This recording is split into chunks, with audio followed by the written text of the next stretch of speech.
Hello and welcome to Cricket Next, and this is the CN podcast, and this is our first episode, and we thought it'll be ideal enough to start this episode or start this series with a look ahead at the Champions Trophy, which is making its return after 7 years. So there's a lot of chatter around Champions Trophy. More so because it was supposed to happen in Pakistan. Now it is happening in a hybrid model because India or the Indian team and the Indian government did not allow the Indian team, in fact, to travel to Pakistan. So they are playing their games in Dubai. It's a hybrid model. A lot of chatter was around that. There were discussions, there were news about delayed preparations from Pakistan side. So to the build up to Champions Trophy, more than the game, more than what we could see transpire in the four venues of Pakistan and in Dubai, it was more of what is happening around Champions Trophy. But we will try to declutter all of that and really get into the game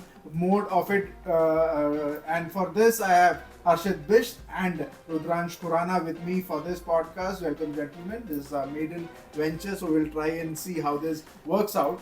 So we'll start off with the first topic itself, which is Champions Trophy. As I said, returning after 7 years, what exactly is the relevance of ODI? The relevance of ODI cricket in any way is being questioned. So the format like Champions Trophy, the tournament like Champions Trophy, how much of a relevance does it hold, or is it just for that India versus Pakistan games that these kind of tournaments have still a relevance for the audience and for the organizers. So Harshit, I'll move on to you first on this. As I said, it's very difficult to really look at ODI or look at Champions Trophy from the prism of what we are seeing, the barrage of T20 cricket. Of course, the Test Championship give a fill-up Test cricket in a way. You still have that ODI World Cup, which happens every 4 years, kind of the most prestigious of all the World Cups in cricket still. But from a bilateral point of view, from an ODI calendar point of view, it becomes very difficult to fit in the bilaterals. And in all that context, the Champions Trophy returning after 7 years, kind of an afterthought. Does it still hold the relevance? I mean, the kind of format that Champions Trophy is using in the last three editions, that makes it interesting because the top 8 teams compete in it. Earlier, they tried different models since the time it was, when first introduced in 1998, they tried different models, group stages, knockouts. But in the last three editions, they have played with top 8 teams, and that makes it even more interesting.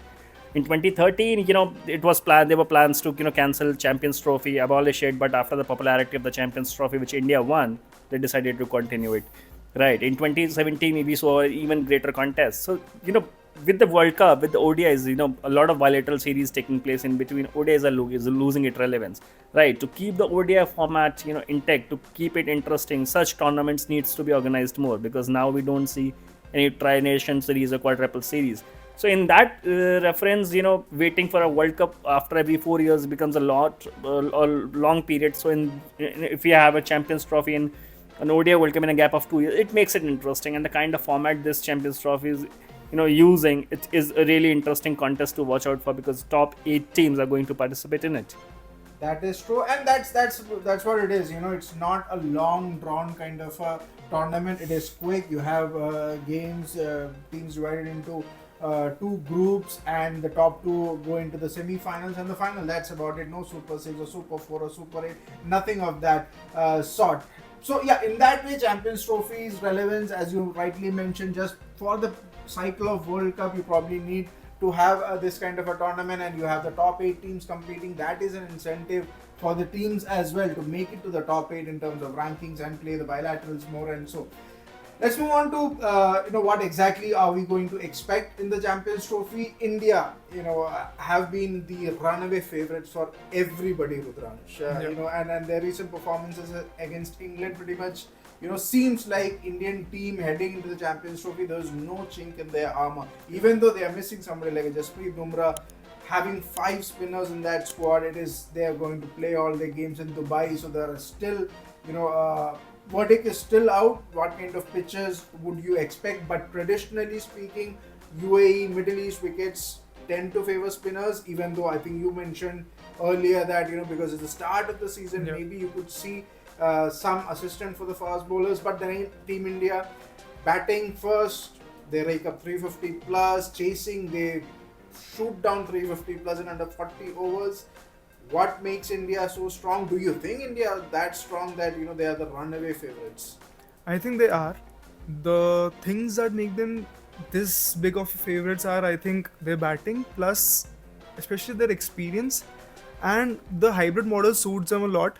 We are hearing people say, oh, it's in Dubai we lost a T20 World Cup, we didn't do well in Dubai too well, but Dubai, you are saying they are like Pakistan in a way that they have their own venue and teams will be coming and visiting there. They will be playing all their games there, 4 matches. If they qualify, if the finals there, they would be the only team who would have played 5 matches there, and no other team would have played any matches there, 1 or 2 matches at most. But I think that makes them huge favorites. Plus, it's just the kind of professionalism that they're bringing to the ODI cricket, because I think just because the pressure is there so high, because we were talking about the relevance of ODI cricket, I think that's starting to impact players a bit as well, because we are seeing that how England players were not that professional in a way. There were accusations that they were playing golf, they were not giving their 100%, and I think that's okay. It's just the format isn't drawing that much attention, ambition from players nowadays. And I think that in that way, because of the fan pressure, because of the audience pressure that India has, that on Gautam Gambhir, on Rohit Sharma, that every performance, every match, every over is judged in a very skeptical way, I think they have been kept on their toes. And that professionalism that they're going to bring, I think that will catch some players, some teams by surprise. And even if you see Australia, we have seen someone like Mitchell Starc pull out. I know it's a workload issue, but still, you don't pull out of ICC tournaments, but we are seeing them pulling out of ICC tournaments, which you can never expect from India. And I think that kind of professionalism will catch some teams by surprise, and that is something that makes them favorites. Yeah, that is absolutely right. In fact, Australia, one team, a lot of pullouts have happened. Yes, of course, as you mentioned, there have been scheduling issues, injuries, but still you've seen that for some Champions Trophy isn't that important, but for Team India it is like going gung-ho in terms of taking that one more trophy into their cabinet. Moving on, India clear-cut favourites here. Harshit, we have talked about that. You have other teams. Like for me, of course, there's no West Indies or no Sri Lanka, but Afghanistan are making their debut. They have had a fantastic run in the ODIs recently. They play a lot of their games in the UAE. There's a new crop of Afghan players coming up, which are not in the shadows of your Rashid Khans and your Mohammad Nabis. They're making their own mark. In terms of dark horses, or in terms of moving on, before I move on to the other competitors, let's have a word on Afghanistan as the dark horse. Do you think they have a real chance to upset?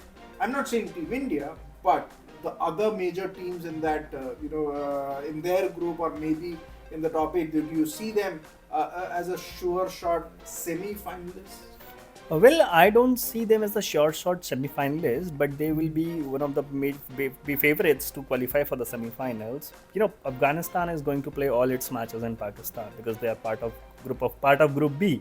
Yeah. And Afghanistan, in the Group B, they'll face England, which they have defeated in the ODI World Cup. They'll face South Africa, which they defeated in the recently concluded ODI series in UAE last year. And then they'll face Australia, whom they defeated in the T20 World Cup. And almost defeated in the all ODI World Cup. 3 teams that they're going to face in the Champions Trophy, they are, it's not that Afghanistan have never defeated them before. Afghanistan can upset them. But the onus for Afghanistan in this tournament will lie upon their batting. If Rahmanullah Gurbaz and Ibrahim Zadran manages to score big runs at the top, because they'll play their matches in Pakistan, and Pakistan, beat Pindi, beat Gaddafi, beat National Stadium, you will see a lot of runs.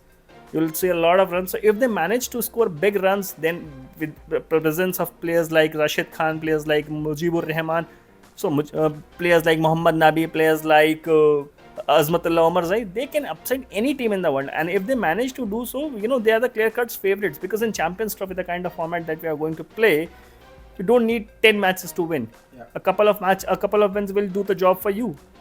And then in that scenario, Afghanistan, is certainly one of the favorites. Australia has their own injury issues. England, form has been patchy.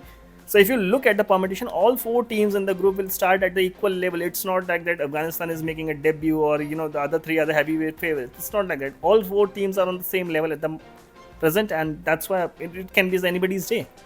Could be anybody's day. I mean, we have discussed Pakistan, we discussed India. Rudransh, who else do you think in that remaining 6 are real contenders who could give Team India a run for their money? Because again, granted that we are saying that India, would steamroll most of the opponents, but they can look at Australia.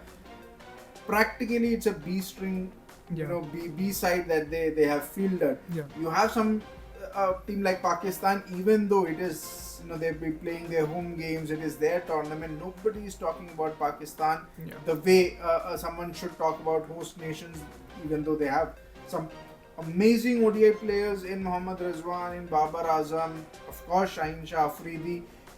Yet, there's still a lot of gap between India and the others. England, we saw how terrible they were in subcontinent conditions. Get something similar there. Their handling of spin was horrendous. And you have New Zealand. Even though they punch above their weight in most of the ICC tournaments, they are also in a phase where they're bringing in new guys. A lot of changes and transitions happening. Apart from India, and we have discussed Afghanistan, who do you think are the real contenders? And of course, who do you think are going to be total, flop in this tournament? I don't know about flop, but I think the reason why people aren't talking about Pakistan is the unpredictability. Yeah. Plus, especially because it's a tournament in their home after so many years, they are already an emotional side, they have already an emotional history. This is adding a lot of emotions which the team doesn't need. I think they perform best when emotions are out of the picture in a way that they can build on their own emotions. Which never is the case. like in the 2017 edition, it was in England. They were being written off. They had lost all matches. They had hardly any expectations. That's when they started to click, and I think that's what works for Pakistan here. As with so many expectations, everyone is talking about how the tournament is coming. Pakistan is hosting an ICC tournament for so many years. It will be a lot of pressure on them. I don't know how they are going to cope from it. I think the team that I'll be worried of in a way would be South Africa, because a bit like India, their players are very, very well suited to the ODI format, and I think that gives them a good advantage. They have good spinners, Keshav Maharaj, Shamsi. Their batters are really good against spin, and I don't think it will spin a lot. But for that niggling spin, I think they have a very, very good team. And I think because a team like Australia won't be at their best, a team like England won't be at their best.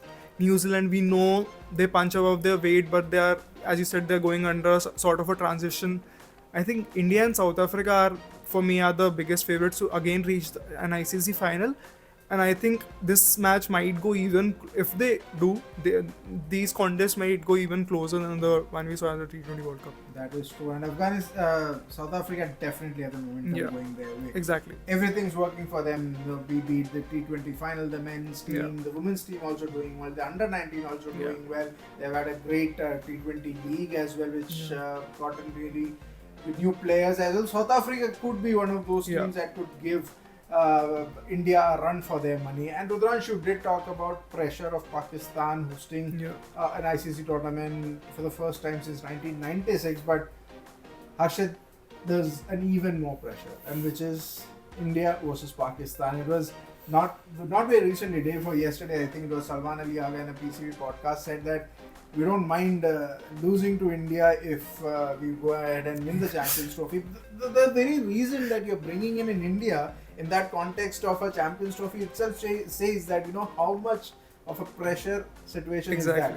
But on the contrary to all the pressure, the last time Champions Trophy happened, 2017, we all know what happened. Mohammad Amir really broke India's top order, and Pakistan had a very rare win, but albeit a win in the final, which India would be looking for a revenge. But then again, from a perspective of India versus Pakistan, how big is this going to be? Because as I said at the top of the show, for me the Champions Trophy or all the glamour, it's just for this game, India versus Pakistan. for in an ODI format. That's what for me it is. But then again, from perspective players, from perspective of the context of fans, India versus Pakistan, will that be? Will it live up to the billing, so to speak? Because we have not seen that happen. It's been a one-sided contest, at least in the recent memory. Barring that Australia game, maybe so the Virat Kohli 86 of Harris Trough. Rest of it has been quite one-sided. ODI also has a tendency that if you are bad, you are made to look worse. Do you think it's going to that? Will it take that route, or Pakistan will come up with something to surprise India? See, we're talking about the Champions Trophy 2017 final, but it was the last time Pakistan defeated India in an ODI match. We played against them in the two matches in the Asia Cup in 2018 in Dubai. We defeated them. We defeated them in the 2019 World Cup. We defeated them in the 2023 World Cup. We defeated them twice in the Asia Cup before the ODI World Cup last year.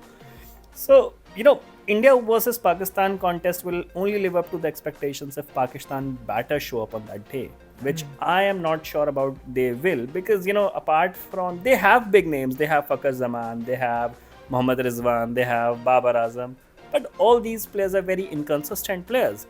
And when you look at the Indian team, be it Shubman Gill, be it Rohit Sharma, be it Virat Kohli, Shreyas Iyer, KL Rahul, Hardik Pandya, and who not. I mean, these when we talk about the Pakistani team, Babar performing, Rizwan performing, or Fakhar Zaman performing in a same match is a very rare occurrence. Whereas on the other side, Rohit, Virat, and Iyer or a Pant or a Rahul flopping in a same match is a very rare occurrence. So that is the difference. If Pakistan batters manage to show up on that day like they did in the 2017 Champions Trophy final, then only it will be a good contest. Otherwise, I see no reason that India will not win it in a very convincing manner. Because I remember that, do you remember the 2023 ODI World Cup match? Yeah. Pakistan was cruising at 155 for 2 and then collapsed, 190 all out. So that is what happens with Pakistan cricket. They need to show up, and it's not just one guy. They need to show up collectively as a unit, and if they manage to do so, then only India-Pakistan will be a good contest. Otherwise, it's going to be a one-sided affair because it's a 50-over match. It's not a T20 match that you can defeat India in a T20 match in Dubai. Pakistan keeps talking about that 2021 World Cup defeat, but since then, if you look at the recent past, in the last 10 years, India has been all over Pakistan in all two formats of the game. So yeah, for that reason, that the contest will only live up to expectations if at least two of the top three batters score a big 100 for Pakistan on that day. That is true. And again, as you said, it is about them showing up.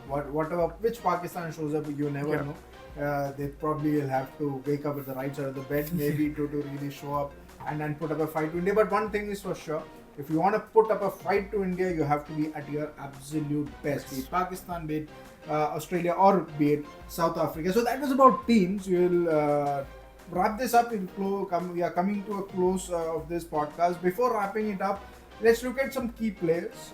Players that we think, or you guys think could prove to be the pivotal members for their own team. There are a couple of names like Shubman Gill, of course, coming in really hot after the kind of series performance he had against England. You of course have, right now I'm gonna give him the moniker of the ICC, headhunter kind of way, that is Travis Head. You have somebody like Kane Williamson, the format suits him the best. He has been in form as well. Young guys, somebody like a Marco Jansen really has put his hands up in recent times. Your pick on the best of, let's say, 4 or 5 players you think are really going to shine here? I think I'll start with India.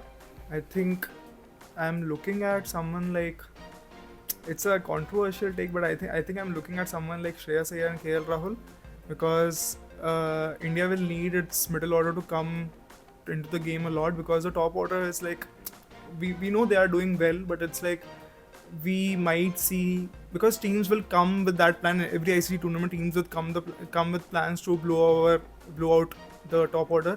I think the middle order will have to come to the picture. I think they will play again very important role, like in the 2023 World Cup. For South Africa, Hendrik Klaasen, obviously. Yeah. For New Zealand, I agree with Kane Williamson's choice. And for England, I think Josh Butler will have to do something very early, very big, very early, like something like a 140, The first thing that he 150. needs to do is to move up the order. Number Yeah. 6, number 5 is not Yeah. working for him. Maybe that's the way. Maybe one of him or Joe Root will have to do something that inspires that team, because I think that teams need a bit of an inspiration. And spinners. And spinners.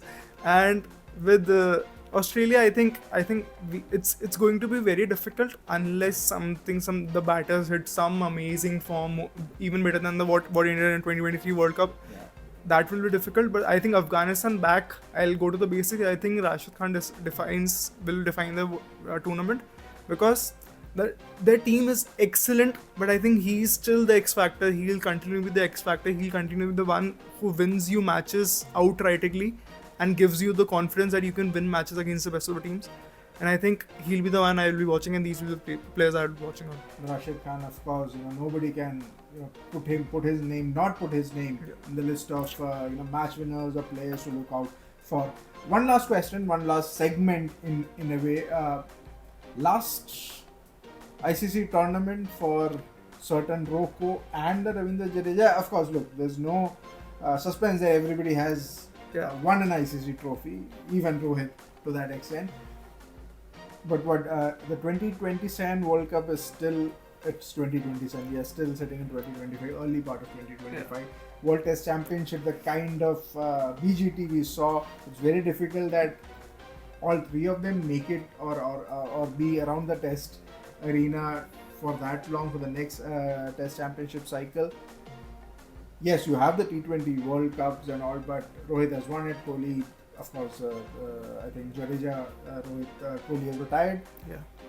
So yeah, are we looking at this current generation, our generation's golden players, last ICC tournament, so to speak, or are we reading, or am I reading too much into it? No, possibly yes. This is the last tournament for Rohit Sharma, Virat Kohli and Ravindra Jadeja, because they don't play T20 anymore. The next ICC event is the T20 World Cup. Now, obviously, there is a World Test Championship, but we are not qualified. So it's a T20 World Cup, they are not going to play. Then we have a World Test Championship final in 2027 and a ODI World Cup in 2027, which is more than 2 years from now. So if you look at the current scenario, if Rohit Sharma and Virat Kohli and Ravindra Jadeja, India manages to win this, they'll have a winning farewell. If India loses, they'll have a sad farewell. But it's going to be a farewell, because if you're planning to keep hold of Rohit Sharma, Virat Kohli and Ravindra Jadeja for the 2027 World Cup, we are holding the progress of the future generation players for the next 2 years, which I don't think is right for the Indian cricket. Obviously we want our stars to play for as long as they can, but we cannot, for that individual preferences, we cannot keep the country's future at stake. How can you keep somebody like a Yashasvi Jaiswal or somebody like a Shubman Gill out of the radar? How can you keep somebody like a Washington Sundar or Akshar Patel, who's doing everything right, out of the picture for the next 2 years just to make way for these stars? And there is no guarantee if they will be fit enough for that by that time. So in all likelihood, this Champions Trophy is going to be the last ICC tournament for all these three big players, and what's better to win it and sign off in a memorable note like they did in the T20 World Cup.